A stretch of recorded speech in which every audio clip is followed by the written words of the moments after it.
কি যে ভালো লাগছে, খুব আনন্দ হচ্ছে। আবার আমার বউকে চলে এসেছে। আমার তো কাউকে আমার ধরতে ইচ্ছা করছে, আমার খুব আনন্দ করছে।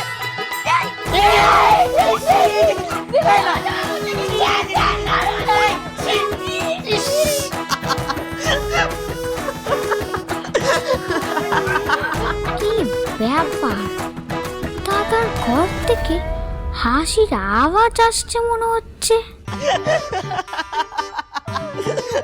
আমি একটু আগে আসছিলাম বলে কত কথা শুনে গেলেন, আর এদিকে মরা দিদি নিচের বলছে ওনাকে আর ওনার বন্ধুদের ঘরে ডেকে হাসির ফোয়ারা ফোটাচ্ছে। তার বেলা কই দেখি তো।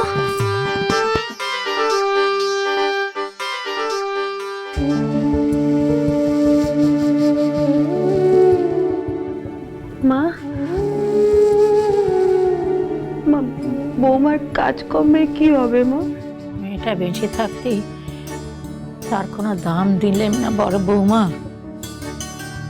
মেয়েটা চলে যাবার পর কিসের কাজ করবে তার? কাজকর্ম কি করবে মানে? একে গোটা বাড়ি অপবিত্র রয়ে আছে, আমরা গা না করলেও সুদা ভয় পেয়েছে মা। রোগে বোগে যাওয়া তো আর নয়, দোষ পেয়ে মরেছে উনি। ভালো করে শান্তি সংস্থান না করলে সর্বনেশ আরো বাড়বে। হবে আর কি, কাল ভোজ করো বাড়িতে, লুচি পোলাও রেঁধে গায়ের লোককে ডেকে খাওয়াও। আমার দুই মেয়ে পরিবেশন করে দেবে সবাইকে। গলার কাঁটা নেমে গেছে গলা থেকে, ওদের যে খুশির দিন। মা একদম চেঁচাবি না বিধু, ওই মেয়েকে বার করে দিলে তবে শান্তি পাবি বলেছিলি না? পৃথিবী ছেড়েই সে চলে গেছে।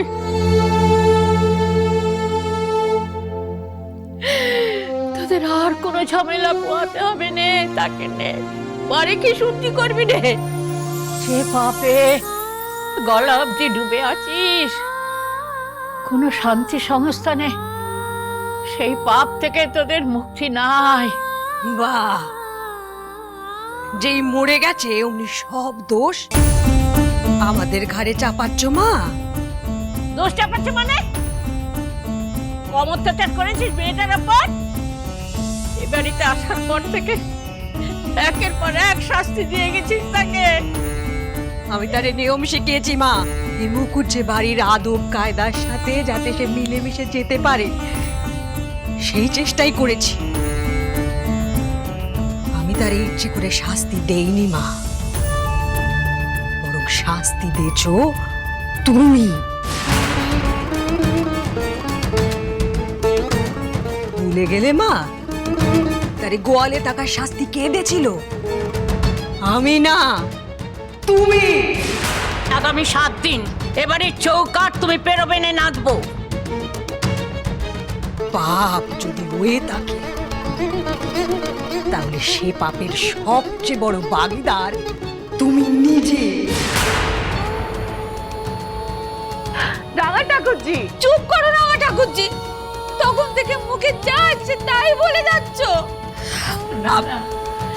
বিধু একদম ঠিক কথাই কয়েছি ছোট বউ, তবে তার শাস্তিও ভগবান আমাকে দিয়েছেন। যার সঙ্গে যাওয়ার কথা তার চোখের সামনে তার নাত বৌমাকে তুলে নেবার শাস্তি ভগবান আমাকে দিয়েছেন।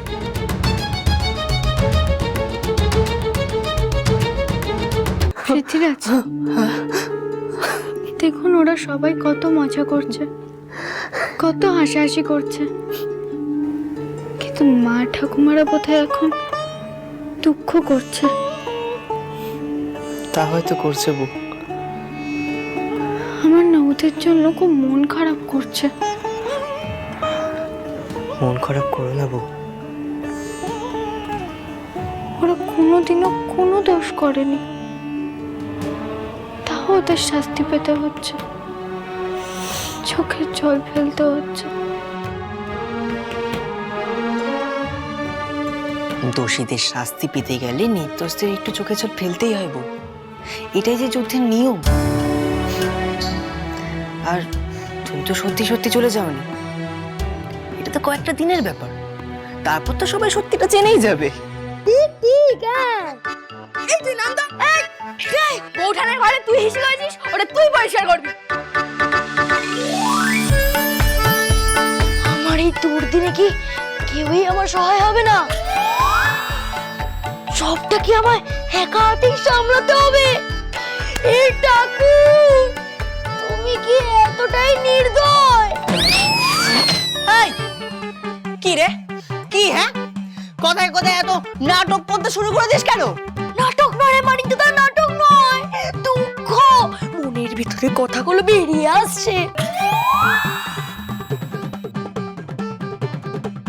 তোমাকে অত চিন্তা করতে হবে না, আমি পরিষ্কার করে দিচ্ছি। না ক্ষমতা না, তুমি কেন বুঝবে? তুমি কেন বুঝবে?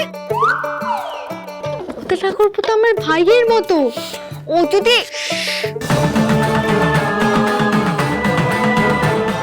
কি হয়েছে রে বুদা? শিগগিরই লোকা বৌদিদিকে। কেন? বাইরে দাঁড়িয়ে আছে। মানে তুই ঘরের ভিতরে থেকে বুঝে গেলি? এর খাট থাকলেও আমার টানটা তো খাটে, তাই ঠিক বুঝে যাই। আরে যাও। হ্যাঁ, আরে চল।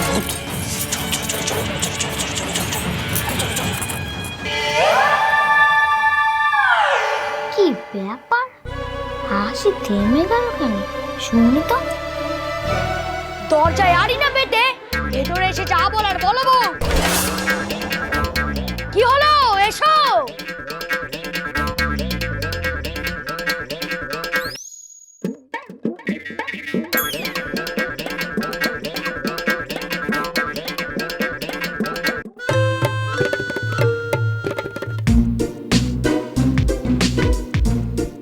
আপনি জানলেন কি করে যে আমি দরজায় আড়ি পেতেছিলাম? তুমি মায়ের যেই পাঠশালায় নতুন নতুন ভর্তি হয়েছো, সেই পাঠশালায় আমি কতদিন হলো পাশ করে বেরিয়ে গেছি। তা তুমি কি বলতে এসেছিলে সেটা বলো।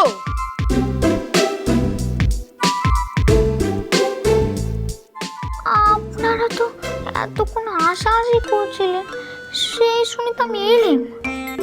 হ্যাঁ সেটাই তো, এখন আমাদের বুক ফাটা কান্না তো তোমার কাছে হাসি মজাকে শোনাবে, তাই নি? ওনার সাথে থাকতে থাকতে ভোদা ঠাকুরপো মিছে কথা বলা শুরু করে দিয়েছে।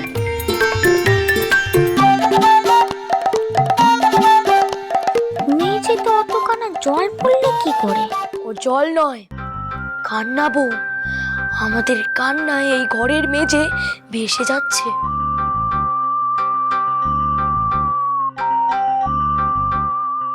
সবার চোখের জল এক জায়গায়? হ্যাঁ, একসঙ্গে গোল হয়ে বসে কেঁদেছি, একে অপরে কাঁধে মাথা রেখে দুঃখ ভাগ করেছি।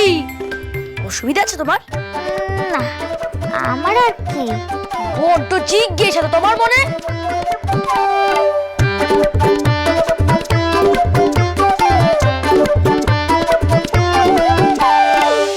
বউ এদিকে এসো। নাও, এবার ওটা পরিষ্কার করো।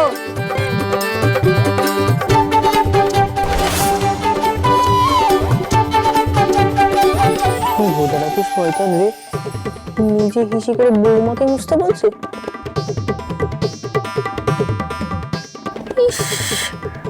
ভোদা ঠাকুরপো এটা ঠিক করলো না। ও মা, আপনি বৌদির জন্য এত কেঁদেছেন, আপনার ধুতিও ভিজে গেছে।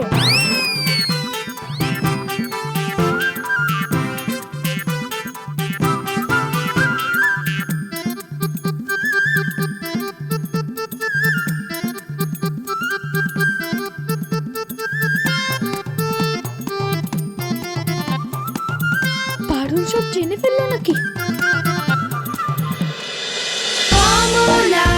শ্রীমান পৃথ্বীরাজ